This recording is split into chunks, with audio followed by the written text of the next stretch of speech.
أعوذ بالله من الشيطان الرجيم నేను బహిష్కరించబడిన శైతాన్ నుండి రక్షణ పొందడానికి అల్లాహ్ శరణు.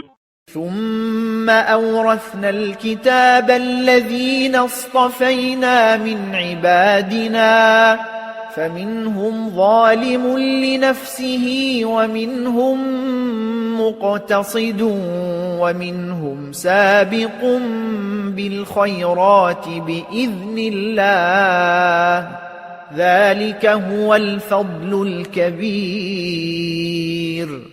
ఆ తరువాత మేము ఈ గ్రంథానికి మా దాసులలో నుండి మేము ఎన్నుకున్న వారిని వారసులుగా చేశాము.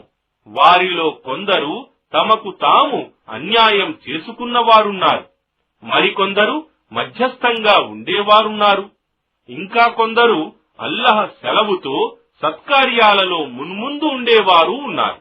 ఇదే ఆ గొప్ప అనుగ్రహం. جنات عدن يدخلونها يحلون فيها من أساور من ذهب ولؤلؤا ولباسهم فيها حرير.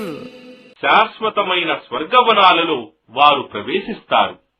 అందువారు బంగారు కంకణాలు మరియు ముత్యాలతో అలంకరింపబడతారు, మరియు వారి వస్త్రాలు పట్టుతో చేయబడి ఉంటాయి. وقالوا الحمد لله الذي أذهب عنا الحزن إن ربنا لغفور شكور. మరియు అప్పుడు వారు ఇలా అంటారు, మా నుండి దుఃఖాన్ని తొలగించిన అల్లాహయే సర్వస్తోత్రాలకు అర్హుడు. నిశ్చయంగా మా ప్రభువు క్షమాశీలుడు, కృతజ్ఞతలను ఆమోదించేవాడు.